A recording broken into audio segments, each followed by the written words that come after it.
She lost her job not because she was late, not because she failed her duties, but because she chose to hold her feverish child for a few minutes in the wrong chair. Caught on camera, judged by strangers, and discarded by the very place she served faithfully. No one cared why, until someone did. A week later, a knock at her door changed everything. Not pity, no apology, but an offer no one expected, from the army itself. This is the story of a mother's quiet strength and how it rewrote the rules. Let's begin. The lobby was nearly empty that morning, quiet except for the soft hum of the vending machine and the slow ticking of the wall clock. Anna Collins sat at her receptionist desk, shoulders tight, eyes heavy. Every breath felt like a negotiation with exhaustion, but none of it mattered. Not her aching back, not the dull throb behind her temples, not the quiet judgment in the hallway stairs, because her 3-year-old daughter, Lily, was asleep on her shoulder, burning with fever. Lily had started coughing late the night before, her tiny body restless and hot against Anna's chest. By midnight, the fever had climbed, and Anna had spent the early hours holding cold compresses to her child's forehead while counting down the minutes till sunrise. She'd debated calling out sick, but couldn't afford to lose the hours or the paycheck. There was no one to call for help, no backup, no village. So she'd bundle Lily up in a too-thin blanket and carried her in, whispering promises that it would be quick, that Mommy would stay close. Lily had drifted off sometime after they arrived, her head tucked into the crook of Anna's neck. Mid-morning, when the office was at its quietest and the few visitors in the waiting area were well-spaced, Anna saw an opening. A single, merciful chance. Carefully, cradling Lily like a fragile porcelain doll, she walked to the priority seating section. She laid her daughter gently across her lap, wrapping the blanket tighter around her small body. Anna leaned back, allowing her arms to rest for the first time in hours. The relief was fleeting but real. Then came the voice. "This seat's for veterans, not for people with kid problems." Anna's eyes flicked up. An older man stood before her, perhaps in his 70s, leaning heavily on a cane. His navy jacket was decorated with military patches and medals. His stare was rigid. There was no warmth in it. Anna adjusted her posture, careful not to disturb Lily, who stirred slightly at the stranger's voice. "My daughter has a fever," she said quietly. "I've been working since morning. I just needed a few minutes to rest." "The point is," the man interrupted, his voice rising in both volume and force, "these seats aren't for your convenience. They're reserved for people who serve this country." Across the room, someone pulled out a phone. The familiar red dot blinked, capturing every second. No one stepped in. Not a single person defended her. Anna's hands trembled slightly as she gathered her child into her arms again. Lily woke up, disoriented, her small voice filled with discomfort and confusion. "Mommy?" "I'm sorry, sweetheart," Anna whispered, bouncing her gently as she retreated to a corner bench. "Mommy just needs to go back to work." Her arms ached more than before, but the pain wasn't physical anymore. It was something deeper, a feeling of being unseen, unprotected.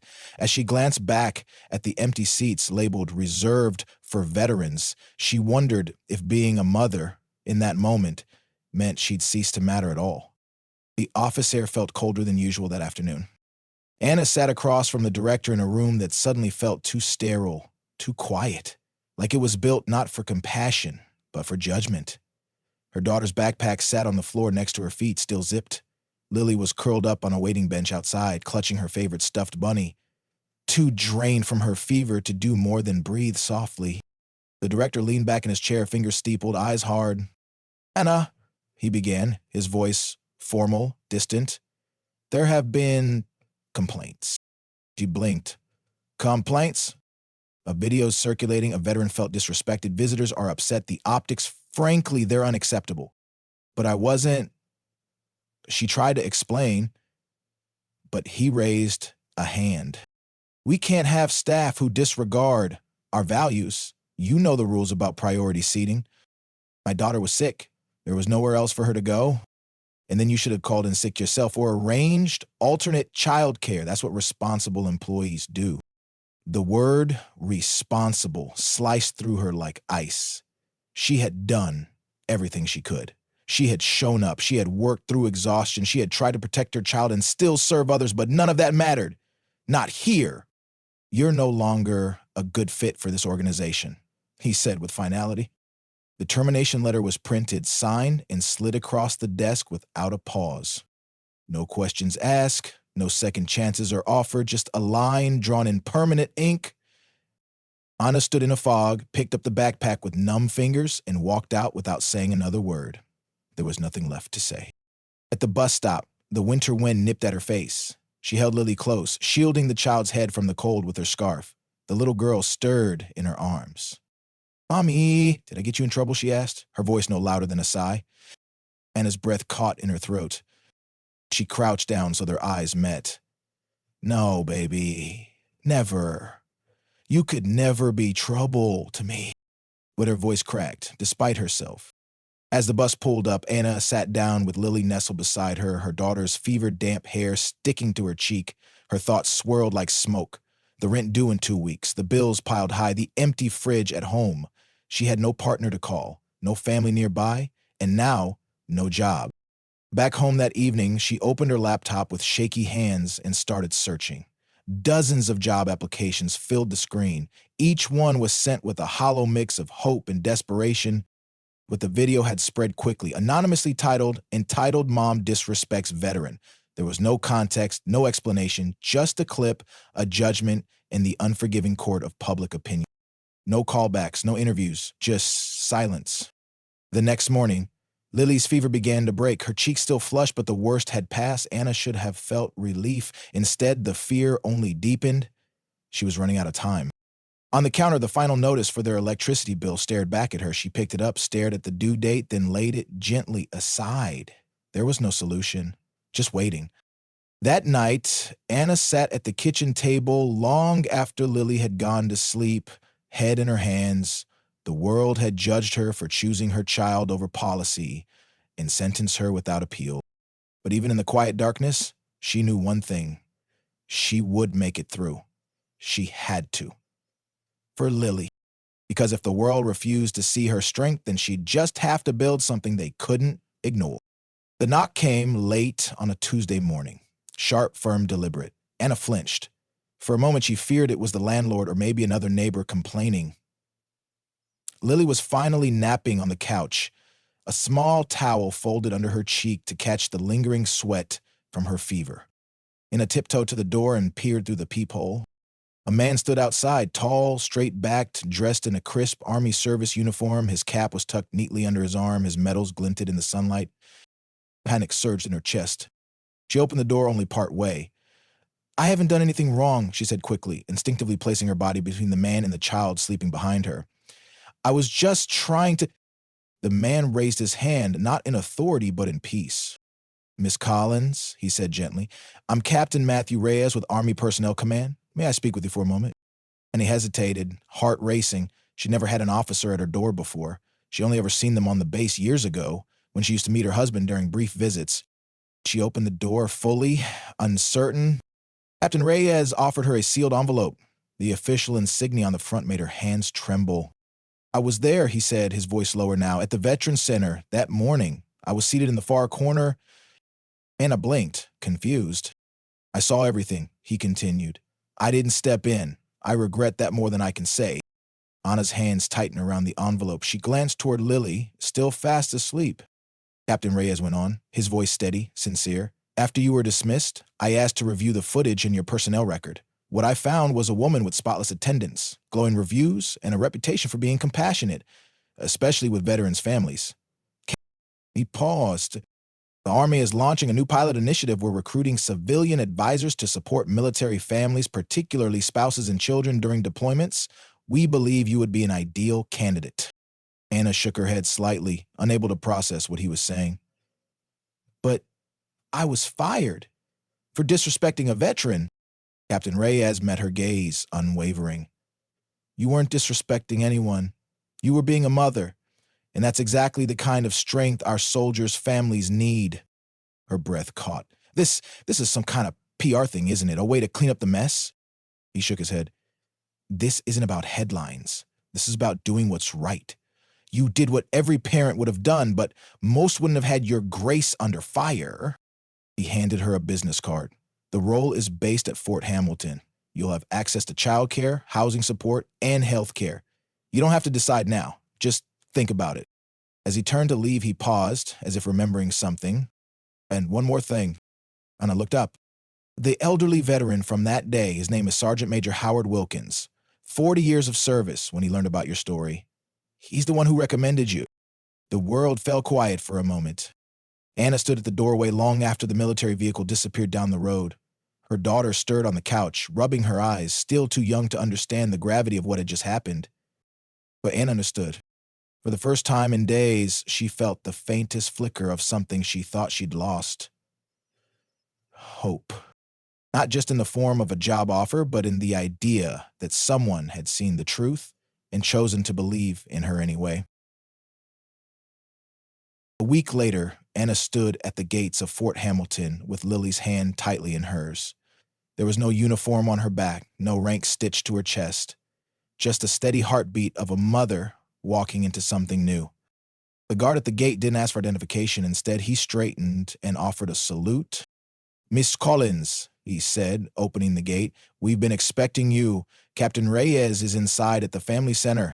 Anna nodded, unsure whether to smile or cry. The base buzzed with movement, soldiers in fatigues, toddlers toddling beside strollers, spouses exchanging tired glances full of unspoken understanding. For the first time, she didn't feel like an outsider among them. Inside, Captain Reyes greeted her warmly, leading her through the corridors with a steady calm. "You'll be working with the Family Readiness Group," he explained. "They support spouses and children during deployments. Many of them, for months or even years, live as single parents." "Like I did," Anna said quietly. "Exactly," he nodded. "You understand things that can't be taught in a training manual." When they reached the briefing room, Anna paused at the door, her breath caught in her throat. Sitting at the long table, cap in hand, was the elderly man from that day. The same man who had scolded her, dismissed her, humiliated her. Sergeant Major Howard Wilkins stood when he saw her. Slowly, with effort, he placed his cap on the table and bowed his head slightly. "Miss Collins," he said, his voice deeper now, more fragile yet unwavering. "Thank you for coming." Anna froze. Lily pressed herself to her mother's side, unsure why the air had shifted. "I was wrong that day," Wilkins continued, his voice cracking at the edges. "I saw a situation, made assumptions, and acted without understanding. I didn't know who you were, but now I do. And I see I made a terrible mistake." Anna said nothing at first. The room was hushed, waiting. Lily peeked at the old man, her hand still wrapped around Anna's. Then the commanding officer stepped forward, breaking the silence with a solemn nod. "Miss Collins," he said, holding out a framed certificate, "this is to recognize your strength. Not just as a mother, but as someone who chose compassion, even when the world failed to show it back." The room rose to its feet. Anna's hands trembled as she took the certificate. Her eyes watered, but she didn't let the tears fall, not here, not yet. Her heart was full of too many things: disbelief, release, vindication. The officer's voice dropped slightly as he continued. "We also want to acknowledge your husband. Lieutenant David Collins served with distinction in the 10th Mountain Division. He gave his life during an ambush 3 years ago, protecting his unit. We failed his family once. We don't intend to fail you again." The stillness in the room was deep and absolute. Anna hadn't spoken of David's death in years. She'd carried that weight alone, quietly, for the sake of her daughter. But now, it was being named aloud. Not for pity, but for honor. Captain Reyes placed a hand lightly on her shoulder. "The seat you were asked to leave. You had every right to be in it, not just as a mother, but as the widow of a soldier who gave everything." Sergeant Major Wilkins stepped forward, extending his hand, not as an officer, but as a man seeking to make things right. Anna hesitated, then reached out and took it. "I forgive you," she whispered, "because some battles, even the quietest ones, deserve to end in peace." In the weeks that followed, Anna began her new role quietly, observing, listening, learning. She didn't try to prove anything. She didn't need to. The families who came through the family center saw it in her posture, her presence, someone who understood, not through training, but through surviving.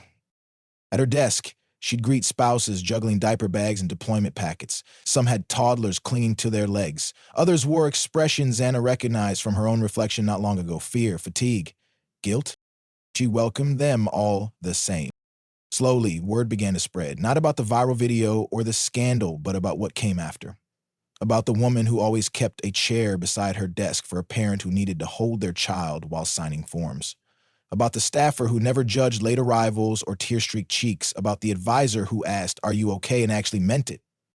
And it started something small, an idea born from her own pain, the Collins method. At its core, it was simple: create systems where no parent would ever have to choose between their child and their responsibility. She proposed extending childcare hours during deployment surges. She set up small parent and child work corners in administrative buildings so moms or dads could attend briefings with their babies beside them rather than leaving them in borrowed cars or noisy hallways. She asked for quiet rooms for overwhelmed parents who needed 5 minutes to cry, pray, or breathe. The changes were minor on paper, but in practice, they were revolutionary. What began as a pilot at Fort Hamilton soon caught the attention of bases across the country. Requests poured in. Could she share her protocols? Could she train their staff? Could she help replicate the model? Anna said yes, always yes. 6 months after she first walked through the gate, she was promoted to program director. The title didn't mean much to her. What mattered was that she could now hire 5 more staff, and she chose only those who knew loss, resilience, and love the way she did. Military spouses, surviving family members, people who understood that strength wasn't loud, it was steady, present, and often invisible. The Collins method became more than a policy. It became a philosophy. And everywhere it was adopted, one thing followed: fewer missed appointments, fewer silent breakdowns in parking lots, and fewer families feeling like afterthoughts. Anna still carried her grief, still missed David in the quietest moments, but now that pain had shape and purpose. It was no longer something she endured. It was something she used to protect others from falling through the same crack. And though she never sought recognition, it found her in the eyes of every parent who walked through her doors and saw for the first time in a long time someone who truly understood. It was a quiet Tuesday evening when Anna noticed a familiar silhouette waiting just beyond the base gate. The woman stood alone, arms crossed, head slightly bowed, like someone who had been rehearsing something important but wasn't sure how to begin. Anna slowed her pace. Lily, now 4 and thriving, skipped beside her, a crayon drawing fluttering from her backpack. The woman raised her eyes as Anna approached. Recognition flickered between them, but not hostility. Something closer to humility. "I wasn't sure you'd remember me," the woman said. "But I had to come." Anna didn't speak yet. She simply waited. "I'm the one who recorded that video," the woman admitted, voice tinged with regret. "I never asked why you needed that seat. I just saw what I wanted to see, a rule being broken, a mother in the wrong." Anna's daughter looked up at the stranger, wide-eyed, then leaned into her mother's side. She didn't remember the moment that had once upended their lives, and that, somehow, made it easier. The woman continued, her voice quieter now. "I follow what happened since. I saw what you built, and I came to say, I'm sorry." Anna exhaled slowly. The pain from that day had dulled and transformed. It no longer defined her. It had been repurposed into something stronger, something unshakable. "We're holding a workshop next week," she said gently. "It's about how to pause before judgment. You'd be welcome." The woman blinked, surprised by the invitation. Then, after a beat, she gave a small laugh, soft, rueful. "I think I need that more than I thought." Anna nodded, then reached into her bag and handed her a flyer. "It's not about shame," she said. "It's about learning. We all get it wrong sometimes." That night, back at her desk, Anna added a new slide to her workshop presentation. On it, she placed 2 photographs side by side. One of herself being escorted out of the Veterans Center, her daughter in her arms, the world labeling her as the problem. The other of her leading a room full of military families, standing at the front, her daughter beside her once more. Same woman, same child, different story. Below the images, she typed in bold, quiet letters. "Everyone you meet is fighting a battle you know nothing about. Choose grace." In the years that followed, Fort Hamilton changed, not just in paperwork or policy, but in spirit. Every new military family arriving on base was handed a welcome packet and, tucked inside, a small card printed with a simple line.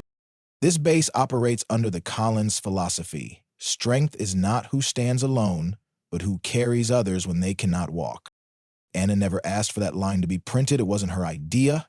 But someone, somewhere, had been paying attention. Her story became part of the onboarding briefings, not as a warning, but as a reminder that rules can be rewritten when compassion demands it, that motherhood is not a weakness, that families are the quiet force that holds the uniform strong.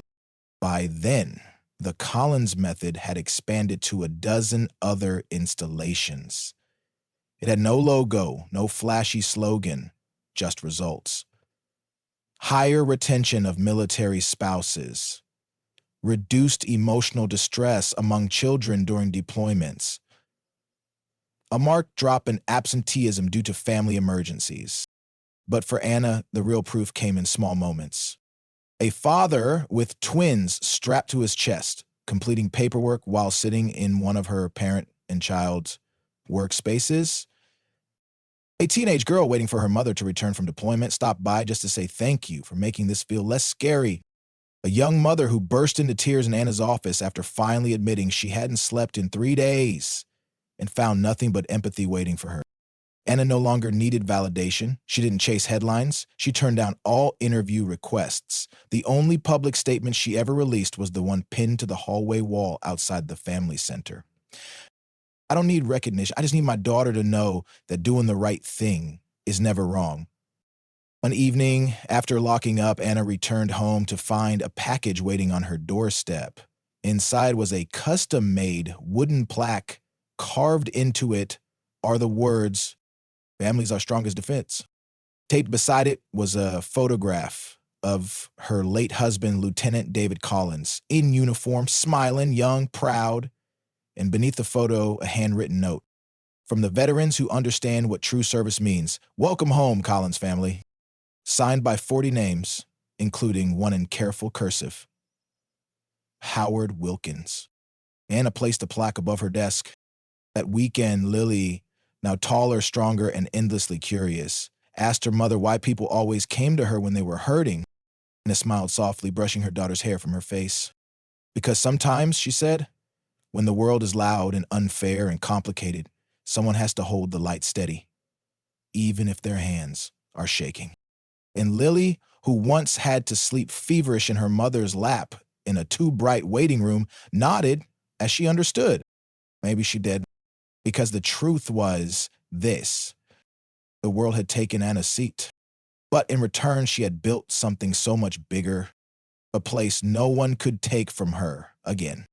A place where being a mother wasn't a liability, was the very foundation of strength.